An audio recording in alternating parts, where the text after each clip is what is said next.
asalaamaaleykum alors laaj bi ñu leen bëggoon laaj tey mooy ni que seetlu nañ ni daanaka manifestation su amee rek préfet bi décision bi muy jël mooy tere lépp li nga xamante ne moo di circulation motocycliste maanaam cak-cak léegi ñu bëggoon xam rek lan moo si sa taxawaay. waaw salaamaaleykum avant toujours salut ñu may seetaan ñëpp su ma taxawaay ci mbir mi c'est rien d'autre que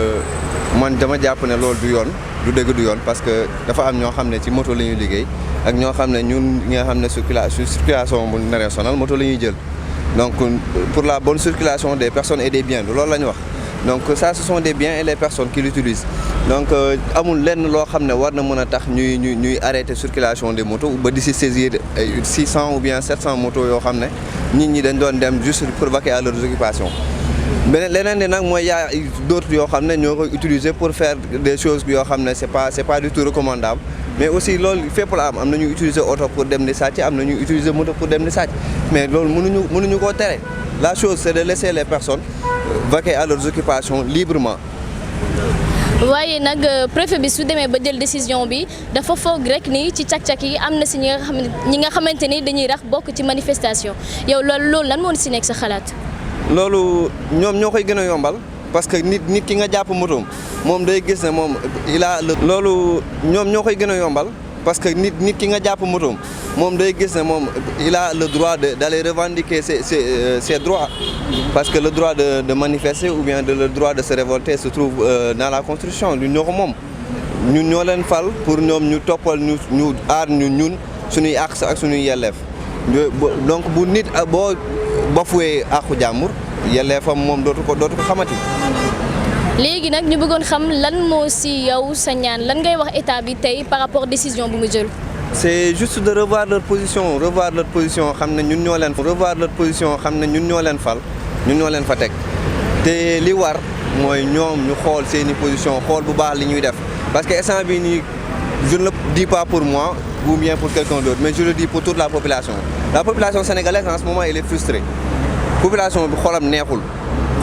parce que gis na yu bëri yoo xam ne ñu ngi xew ay nit a ngi dee ay affaire a ngi am ñu ngi jàpp ay nit abusivement boo demee y a des choses yoo xam ne du lépp la ñuy wax aussi mais fu mu toll nii daal moom ce que je leur dis ce que je leur conseille c'est de revoir leur position. di nuyoo waa Sénégal di nuyu jullitu yàlla yi liñ ci xalaat bari na ndax doo xoolee ñun ñi ay boromi kër yu ndaw lañ benn wéeroo si kenn manifesté woo àndoo kenn amaana sax bu ñu nee maanaam liggéey bi bu borom moto yi daw doo xoolee sax amaana da lay indi jafe-jafe ndax te mu lay indi jafe-jafe mooy yow boo xoolee bokkoo si ñi nga xamante ne ay defkat lañ ay dimbali sax njaboot moo la tax a jóg te wéeroo si kenn benn sang waaw mu doon loo xam ne bu ñu ko tegee appart day doon loo xam ne day métti si ñun lool ndax doo appart doo xam foo mën a jëm pour li jënd sa bopp waaw soxna si mën nga ko xool si bët mu xool si bët xëy na mu xam li nga ko wax mais gone yi ñoom dañuy fowantoo damaa bëgg dàll wala damaa bëgg objet bi wala nangam ak nangam parce que dañuy fowee si mbedd mi léegi boo ñëwee tamit ñuy wax lu mel noonu si yow yoroo loolu lañ jox ñu lekk encore amaana bëgg nañ sol wala bëgg nañ def benn affaire yow loolu dina doon loo xamante ni dina la permettre nga bëgg a def loo xam ne sax du yoon daal vraiment. alors daanaka seetlu nañ ni préfet bi su jëlee décision boobu rek daa fekk mu foog ni maanaam ci borom cak-cak yi am na ci ñi nga xam ne dañ ciy raxaale manifestation loolu nga foog lan nga si foog. waaw ñu siy góorgóorlu waat bu fekkee dafa am ñoo xam ne dañ say nekk dara wóoruma si nag bu fekkee dafa am ñeneen ñoo xam ne dañ say rax te yoruñu moto ñi ngi lor ñi nga xamante ni seen yoon nekku ci dañoo jënd seen moto seen nañ ko war a jëndee war a dimbali seen ak njaboot te bëgguñu maanaam kenn dinañ ci fekk dinañ ci ree vraiment bu fekkee dafa am ñeneen ñoo xamante ni dañoo dox dañu si rax ñu jéem ñoo jàppale génn si ba mu seet wala du ko defee état mu def liggéeyam waaw. léegi tey lan mooy li nga xamante ne moom nga mën a wax état bi comme ça mu xoolaat décision moom. waaw xoolaat décision mooy mu jàppale jeunesse bi sonn nañ de su ndaw ñi nii man mii di waxee waaw borom cek-cek yeeg yooyu dafa metti man maa ngi nii sama moto bi du ma la ko nëbbu yaay booy man ci laa dawat dépasse depuis problème bi amee ak léegi dawatuma lenn sama kër wóor na Serigne Touba maag sama kër yóbbootuma fa li nga xamante moom laa bëgg ak période julli gi nga xamante ni yaa ngi koy dugal di si dem dara sotteegul dara waaw dara daal sotteegul vraiment am na loo xam ne moom métti na moom vraiment si borom cek-cek yi waaw métti na lool. yàlla de dama mujj woon jaaxle sax da ngay xëy di am problème sax jënd essence parce que station yi ba yenn saa yi da ngay dem ñu ne la essence amul wala jaay mais loolu la lépp tamit li ko waral mooy li ma la wax rek sànq dëkk bu amul sécurité parce que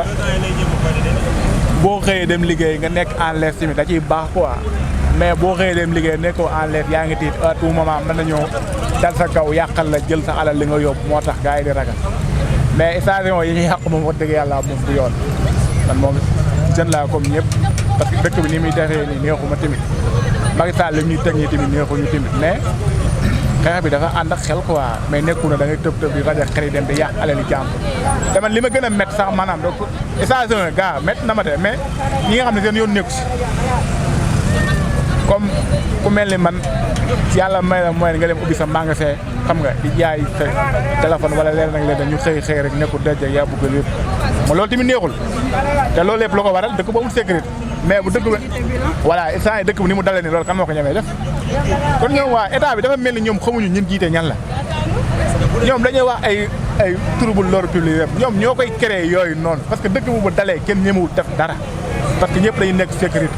ñun sécurité rek lañ soxlawul leneen dëkk bi nag bu jaxasoo nag sécurité mënul am kenn ku nekk da ngay waay comme tey man yow mën nañoo bokk koñ sax yow dëkk bi désordre nii man ma làq def li ma la bëgg a def ma en la ba am jàppale benn en xam nga ñëwuma tëb doo ñëw def la ko mais bu dëkk bi amul sécurité man na maa xëy rek yoot la def la li ma la bëgg a def daan na fës. maanaam ñaawteef bu nekk mën na siy jug daal bu nekk dina jël am ñoo dañ ciy profité li ñu bëggoon a def li ñu bëggoon def comme tey par exemple man ak Abdoulaye Ndiaye ñu bokk benn koñ ñu am lu ñu jàppalante mu en wala ma en mais dëkk bi bu jaxasoo ni amatul sécurité man na maa yot def ko li ma ko bëgg a def wala kenn ko amul magasin di nekk fee dëkk bi amul sécurité ngeen def gang ngeen dem dajji ko jël la fa nekk yóbbu ko. léegi ci biir insécurité boobu noonu ñu doon wax loo wax ci nervi yi ñu recruter di leen jox ay armes ñuy rey xale yi nga xam ne dañoo désarmé wu loo wax ci loolu noonu. posé nga ma question bu ma neex opération rëbb nervi yi moom lañ taxawal opération rëbb nervi yi man maamul conservatoire yow ngay nit doon sénégalais juddoo ci dëkk bi yaroo ci dëkk bi benn politicien ñëw ak lu mu la mën di fay di la jox arme ngay dal ci kaw xale yi di leen rey donc c'est pas normal moo tax ñun tamit loolu noonu ñun jeunesse bi ñun loolu noonu mënuñu ko bàyyi mu sedd opération rëbb nervi lañ teg mais nag duñ làmbatu de mais kun xam ni carrément yow mi ci nga bokk yow doo am jàmm fa nga nekk loolu noonu bay boo ñu bàyyi ci xel bu baax. maanaam kon tim bi opération rëbb nervi lañ ko tuddee. voilà opération rëbb nervi képp ku ci bokk wala nga laale ci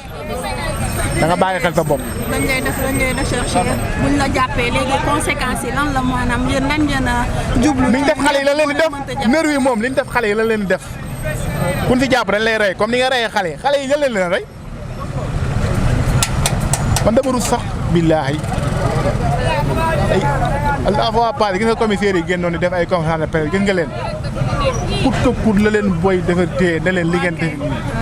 xoolal loolu. dañoo seetlu ni fan yii kat Sénégal ñeenti fan yii passé internet bi dañ ko coupé léegi ñu doon laaj yow loolu lan moo si sa xalaat. internet moom boo ko coupé moom ci jamono bi ñu toll nii moom au 21e siècle moom xam nga ni loolu boo ko defee moom day am vraiment des conséquences parce que am na ñoo xamante ne jamono ji connexion la ñuy dundee am na ñoo xamante ne internet la ñuy liggéeyee comme ñuy def marketing digital ak marketing réseau am na ñenn ñi sax internet la ñuy jàngee comme ñi nekk UVS donc boo ko coupé noonu je crois que loolu moom à mon avis nekkul idée boo xamante ni c'est une bonne idée quoi. ndax état bi war na tëb rek xëy un bon jour coupé pour internet bi sans pour autant mu aviser Sénégalais yi à l'avance. waaw je pense que état bi moom avant muy jël une telle décision dafa war a aviser ak population bi wax ak ñoom ne leen damay couper internet bi à partir du moment tel jusqu'à au moment tel mais gis naa benn communiqué du ministre de l'Intérieur def na ko mais c'était un peu tardif. C'était un peu tardif parce que man moment bu muy def communiqué boobu fekk am na ñoo xamante dem nañ tëdd comme sama genre yi man daa fekk man nelaw naa bu yàgg damaa yeew rek ñu ne ma internet bi dañ kaa coupé damaa taal sama connexion gisuma dara ma mel ni comme koo xamante ne prison la nekk quoi parce que internet boo ko ñàkkee jamono ji moom mooy loolu à l'ère du 21e siècle moom c'est autre chose quoi donc avant de prendre une telle décision ministre bi moom je crois que dafa waroon aviser ñi mais peut-être dafa comme affaire bi ni mu ñëwee noonu brusquement xam naa moo tax. léegi ñu ngi naan connexion bi ñëw na ñëwul yow loolu loo ci xalaat. connexion bi moom ñëw na mais c'est pas tout à fait rétabli quoi ñëwul bu baax a baax surtout ñun démb dañ doon def cours ci fii nii fu may defee formation CFPT en entrepreneuriat solaire cours bu ñu doon def ça s'appelle lii nii dessin assisté par ordinateur mooy dessin boo xamante dañ koy def par ordinateur mais pour ñu installer logiciel bi bu ñuy naan AutoCAD architecture maintenant AutoCAD boobu nag dañoo soxla connexion mais malheureusement mënuñoo def cours bi mënuñoo installer logiciel bi pourquoi parce que connexion bi moo baaxutoon amuñu woon connexion bu baax dañoo def lu ne presque pendant les 2 heures de temps mënuñoo def suñu cours bi pourquoi parce que amuñu woon logiciel mënuñu kaa installer def nañ lu ne ba 2 heures de temps yi écoulé mënuñoo def suñu cours bi défaut connexion donc connexion moom tout le temps dafa am ay conséquences. dañoo dégg ne élection yi selon les internautes ne Macky Sall bu mu demee Touba dafa bëgg li nga xamante ne moo di élection yi ñu pousse ko repousser ko 2 ans de plus ba 2026 loo ci xalaat. waaw Macky Sall d'abord nañu wax lan moo xew ba ñu bëgg a pousse élection yi pour mu def 2 ans de plus nañu wax lan moo xew su fekkee ay manipulation d'état yoo xam ne moom moo indi jafe-jafe yi askan bi di dund yëpp moo indi ñu nar a pousse élection yi bu dee loolu du cas du problème selon sama ay xam li ma xam man selon li ma xam loolu du problème. le fait que mu pousse ko nii du lu gën. mënul indi jafe-jafe mënul indi problème parce que état moom mooy garantie wu stabilité réew mi bu fekkente ne ñoom ñi nga xam ne ñoo jiite ñoom ñoo mën a wàcc ci yenn bases yi di comploter ay adversaires politiques di def naka sudul noonu parce que justice ñun liñ ci xam justice mooy terme bi baat bi quoi lu jub loolu la ñuy wax justice n'est-ce pas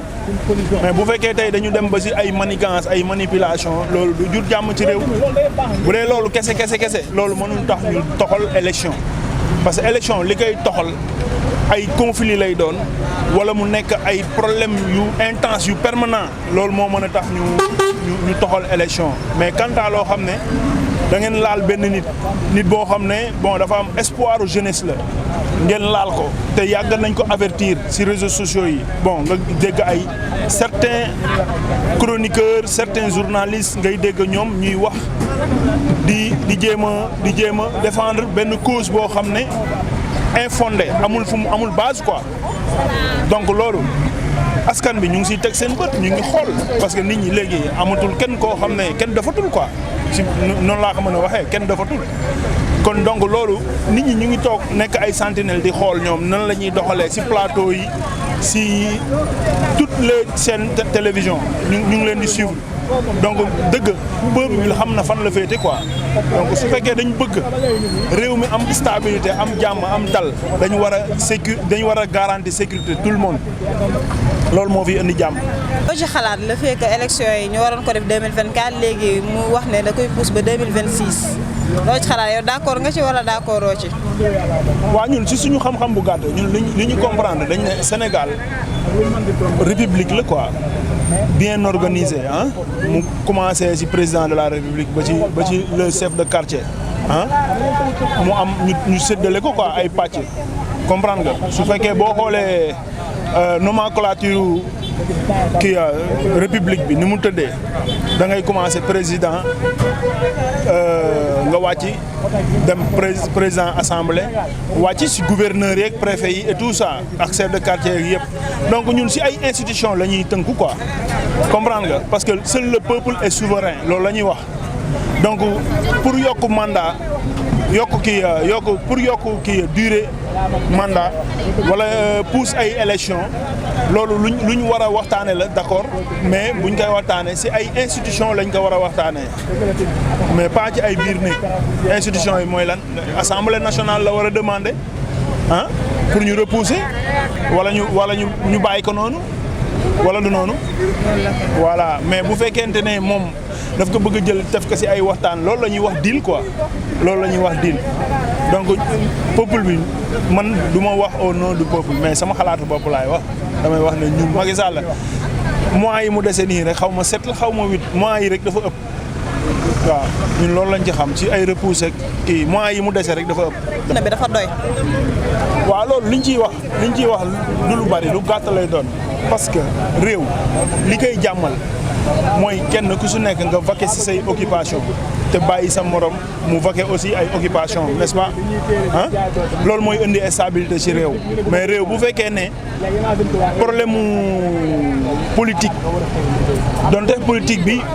moom mooy définir l'avenir du pays loolu d'accord nañ ci mais du ñëpp ñoo intéressé wu ci politique quoi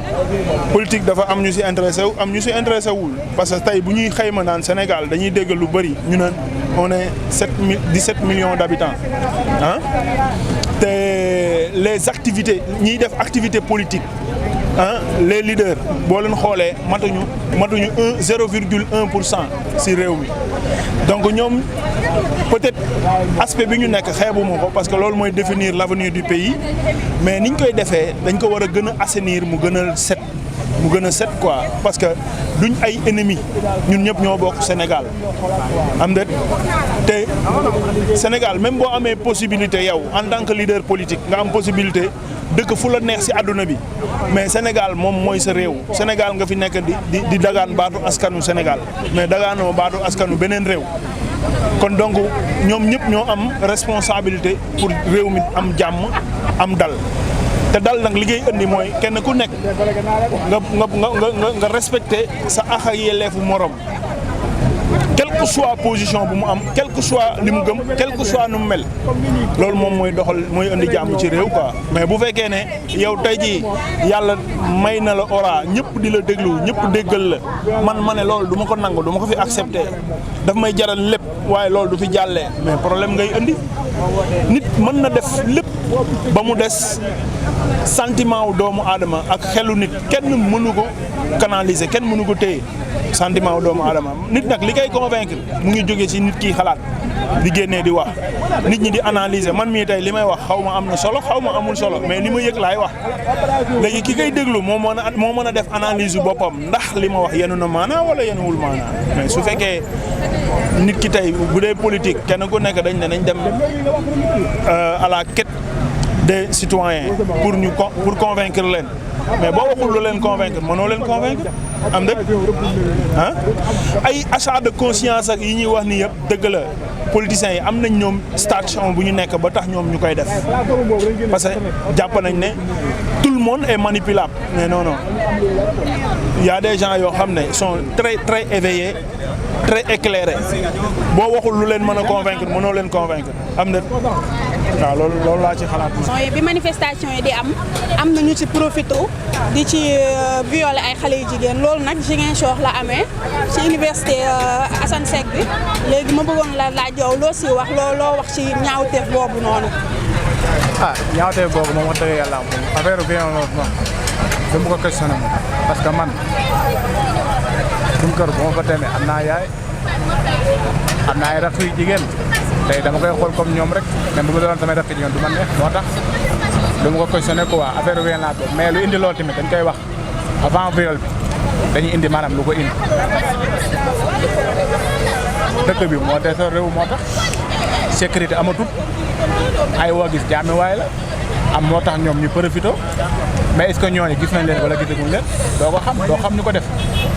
moo tax loolu lépp lu ko waral mooy insécurité bi am ci dëkk bi parce que ñoom état dem nañ ba mënatuñoo contrôler dëkk bi lu waay neex def moo tax yi ngay dégg nii autant yi ñuy daaj magasin jàmbur yi ñuy daaj di saaj ak affaire yooyu noonu moo tax looloo ko waral di profité moo tax mais ñooñu moom il fallait que ñoom ñu fexe ba def ñooñu ko def ñu fexe ba gis leen ñu teg leen ay daan yoo xam ne maanaam bu ëllëgee tamit ku ko gis dina xam ne lii nekkul lu jaaru quoi comprendre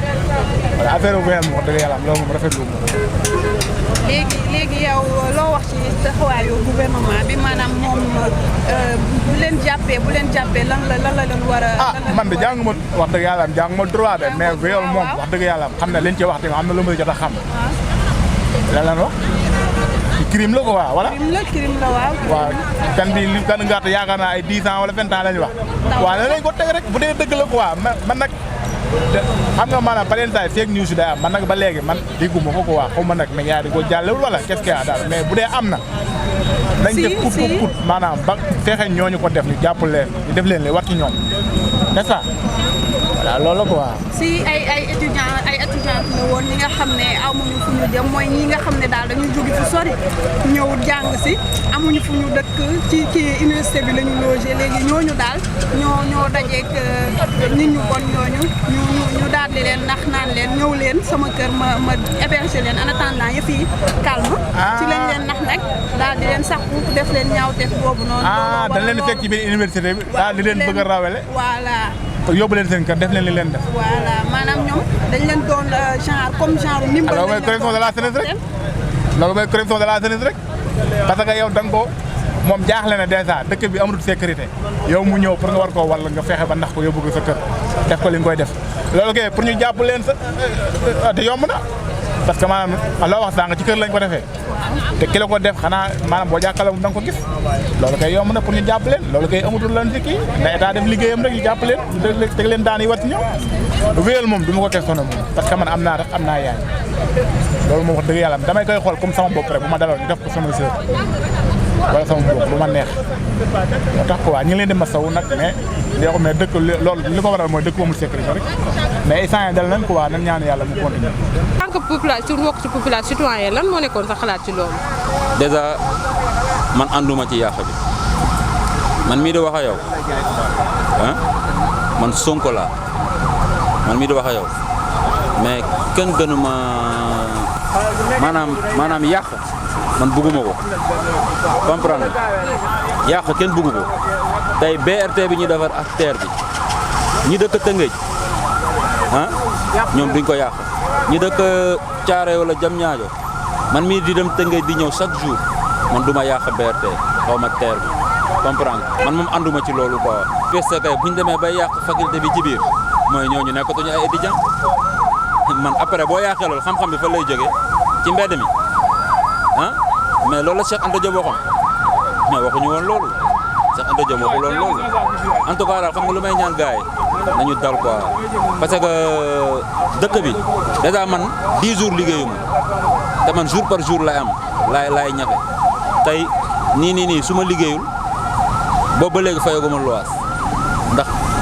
problème bi est-ce que man arrangé na ma arrangé wu ma. waaw lenn laa ciy wax quoi booy nañ def ndànk dalal seen xel comprendre nga gis nga gouvernement kenn du xeex ak moom man de du ma xeex ak gouvernement mais affaire yi moom damay dalal gars yi rek pour ñu dal ci jàmm dëkk bi ñun ñëpp ko moom politiciens yi 5 lañu ci Sénégal comprendre nga 5 lañu ci Sénégal ku ci nekk nag am nga koy faral mais na doon ci sa carte bisu élection nga dem xool ku la neex nga votal ko. solution yi même bu ko jëlul yëpp population bi ñoom ñoo jël seen solution wu pour dem xëy di liggéey problème bi li mu amoon ñëpp xamoon nañ ni lundi day jeex gis nga comme Auchan yi gars yi di yàq station yi gars yi di yàq man damay jënd essence tey bu ñu yàqee tam station koñ fan laay def damay wëri di jënd essence sama Auchan wu koñ gars yi dañ ko sécuriser ndax ñi yàq seen Auchan yëpp am nañ problème comprendre nga ñun suñu Auchan dañ ko sécuriser Médina sunu Auchan Bamba Fall da koo sécuriser teg fa ay nu mu tuddati ay kii ñun sunu Auchan Médina kenn du ko yàq ñun waa Médina dañu musée gars yi ñooy dof lu di yàq seen ay Auchan affaire yooyu noonu ñun sunu sœur bu ñu bëggee ndugg yi pour dem ci Auchan non terre bi parce que peut-être sécuriser wuñu ba fi ñuy yàq fi ñu sécuriser kenn yàqu ko comprendre dafa am côté yoo xam ne boo ko sécuriser kenn du ko yàq soxna si déggoo li ma la wax yàq baaxul Sénégal bii nii gis nga boo demee ci sous-région bi nii barki Cheikh Ahmadou Bamba Mbacké man waxuma la sous-région bi Kédougou semaine ba la passé laa fa jóge bi ma fa jógee xam nga lan laa njëkk a wax man su ma ñëwee Dakar man ay aalu ay kaak affaire yooyu noonu gis nga guddi gi 45 degré lay def booy Dakar waaw boo fa yóbbu du fa toog guddi laa la guddi gi 45 degré lay def yow nga nekk fii nii fii neex fii xam nga même bu kiiwul affaire yi waxtaan la gars yi bu ñu bëggee marche nañ leen bàyyi ñu marche 5 policiers topp leen après mu jeex. ban solution ngay jox ndaw yi tey jii bu ñu amee lu leen naqare ñu def ko de telle sorte que loo xamante ñoom duñ ci laru ndax li ciy yàq yëpp après ñoom ban solution ñoom ñoo ciy jël ban solution nga leen di jox. xam nga ñun ñooy yàq mooy ñi ñu naan dañ ci rax rek mais wax dëgg yàlla yàq moom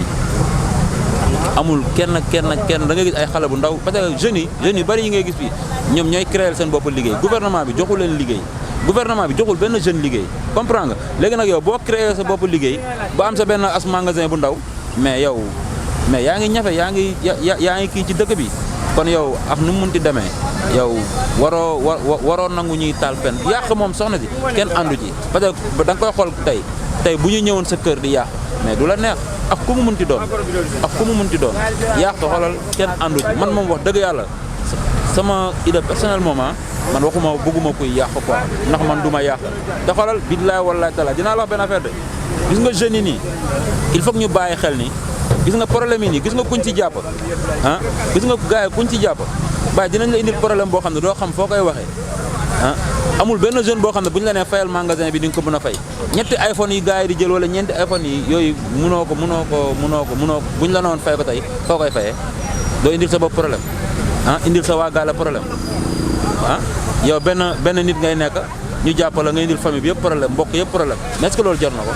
ndax benn jeune wala ñu rey la ci xam nga koñ bi ñëpp ay am problème xam nga il faut ñu dalal suñu xel yi comprendre nga Sénégal du dëkk boo xam ne dafa war a tàkk wala dafa war a kii wala dafa war a yooyu tey su ma la defee dara mais sama bopp laa ko def su ma la xamul sax am na peut-être am na sama benn mbokk bu la xam buñ fi waxtaanoon léegi mbokk dafay juddul comprendre kon il faut que ñuy dalal affaire yi fii ñëpp ay mbokk lañ muy Sonko Macky Sall ay ñeneen ak ñeneen yi déggoo politiciens 5 lañ fi ñun ñoo war a am moyen comprendre nga teg ko ci yoon tey bu ñu yàqee dëkk ban problème la ñu après ñu ne Sénégal mi ngi nii instant yi may waxee dara doxul ñun ñoo jëngu di génn di kocci nii te gars yi il faut que tamit ñuy sóor problème bu amee ñu naan deux roues yi borom cag-cag yi mais borom cag-cag yi ñoo gën a sonn ci affaire yi il faut que gars yi bàyyi di leen bàyyi xel comprendre nga il faut que gars yi di leen bàyyi moyen parce que ñoom seen 2000 la ñu yaakaar ak sa benn 3000 francs bi ñuy am tey boo leen ko xañee mais booy xool génn wàll go yi ñoom ñuy génn ci kii bi mais tey boo leen bu fekkee tey wax nga leen ni tey nu mu affaire na dal rek mais dëkk bi dina dal stable ñëpp nekk si jàmm xam nga man daal loolu laa nañu ñaan xam nga jeunes yi dalal xel yi comme instant affaire tension mi ngi wàcce nañu waxtaanee lépp ci biir comprendre nga Macky Sonko nañu jéem a xool ñoom nan la ñuy waxtaanee comprendre nga seen biir ndax instant yi nii ñoom ñoo ñu fattan ñoom ñoo ñu fatt Macky ak Sonko du sax ñeneen ñi mais Macky ak Sonko ñoom problème yi nii yëpp ñoom ñaar ñoo ñu ko indil comprendre dañuy naan jeunes yi mais ñoom ñoo ñu indil problème yi nii il faut que gars yi dawalal ñu yërmande quoi xam nga ëllëg kii procès day ñëw ñëpp am problème ñëpp dañuy xalaat procès Sonko procès Macky Sall xam procès Sonko affaire yi war a kii mais nañu dal xam nga indi jàmm ci dëkk bi xoolal dëkk bi tey xoolal temps bi gars yi ni ñuy activité yi da ngay nañ dal billaay man daal loolu laay wax jeunes yi nañ dal waaw nañ dal daal yërmande daal xam nga ay famille lañ bokk la ñun ñëpp quoi. On a noté récemment qu'il y avait eu une coupure d'internet ici au Sénégal durant ces 4 derniers jours. Comment l'avez-vous vécu? Bonjour madame. Bon, je crois que c'est une bonne question. Une question qui est très intéressante. Parce que moi, lors de ces événements passés, j'étais presque comme quelqu'un qui était dans une prison, quoi. Parce que je n'avais plus accès à l'internet. Pour obtenir des informations, c'est tout à fait un problème. Et parfois, pour savoir ce qui se passe réellement dans le pays, c'est tout à fait compliqué parce que parfois on ne voit pas les images réellement, comment les choses se déroulent. Il y a certaines télévisions qui ne montrent pas les choses, comment ça se passe. Ah ben, je ne sais pas, peut-être l'État a jugé nécessaire de couper l'Internet, peut-être il a des raisons qui lui poussent à le faire. Mais je vois que c'est une décision qui a des conséquences un peu néfastes. Normalement, avant de prendre une décision, il va falloir informer la population. Mais je pense que le ministre de l'Intérieur l'avait fait, mais c'était un peu tardif. Avant que les gens ne sachent que le ministre de l'Intérieur allait prendre une telle décision, c'est presque beaucoup de gens étaient... Parce que comme je prends mon exemple, moi en ce moment-là, je suis allé me coucher parce que j'étais un peu fatigué. Mais ce que je déplore là-bas, c'est que la décision a été prise un peu tardive et aussi c'était pendant la nuit. Donc avant de prendre une décision, je pense que c'est une bonne chose d'informer la population. Même s'il l'a fait, mais c'est un peu tardif, tellement rétabli. D'ailleurs, ici, là où je fais la formation en entrepreneuriat solaire au CFPT, on a voulu faire un cours qui porte sur dessin assisté par ordinateur. Mais malheureusement, on n'a pas pu le faire parce que la connexion faisait défaut. Donc, comme vous le savez, au XXIe siècle, la connexion est indispensable. Les gens ont besoin de la connexion. Il y a d'autres qui apprennent par connexion. À l'exemple de ceux qui sont à l'école vitière du Sénégal, il y a d'autres qui travaillent avec la connexion. Comme ceux qui font le marketing digital,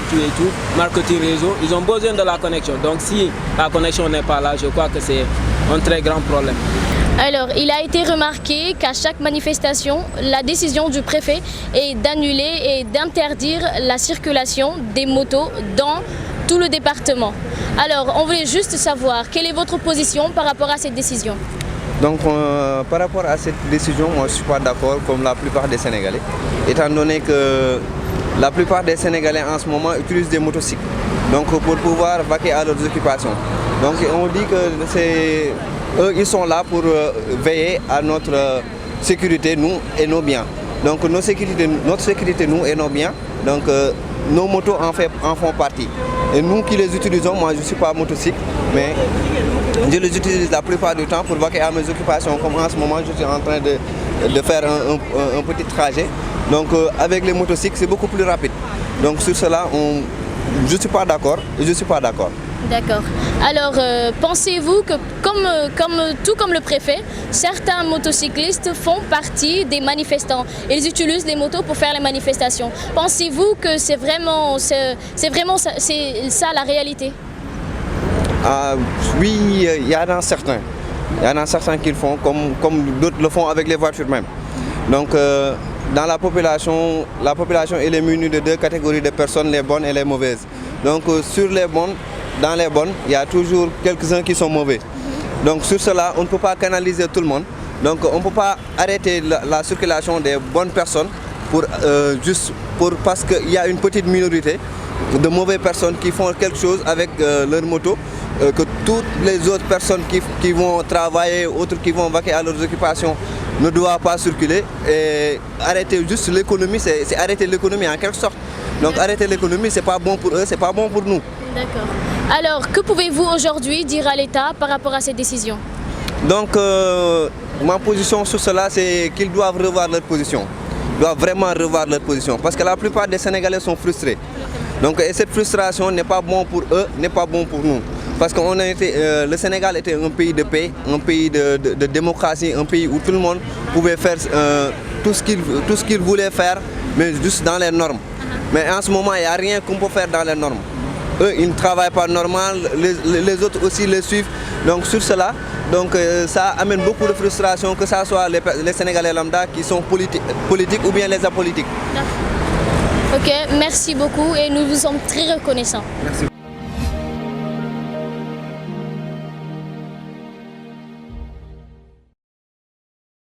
Vito Cocktail, une explosion de saveurs dans une même et seule bouteille. Fruits yëpp ñu jëmbatee ko Sénégal si anam yu sell te naturel. Jus Vito pour seen goûter doom yi, collation ca bureau ba, ngénte maanaam bépp xew. Am na jus orange ngir may leen cawarte ak tonus. Jus corossol am na baax lool si yaram ak ay ferñeenteem yu am solo. Gingembre bi moom dafa baax lool si góor ak ay vertus baax lool itam si organisme. Buy bi nag day wàññi tooy baax si yaram tayit yi leen sawarloo. Jus bisaab bi nag dina yokk seen kattan boole si vitamine rek la. ñi bëgg soo naturel nag Vito soo excellent pour fête bu mënti doon te baax lool si yaxu gune ak mag lépp nag nekk si emballage yu civilisé te wóor. Ak jus Vito da ngeen am choix. Vito jus et sow existe en bouteille de 1,5 litres et 33 centilitres. Vito jus fabriqué par Groupe Cefas à Dakar, à la cité Cœur Damel, à côté de la mosquée. Téléphone 77 241 06 06.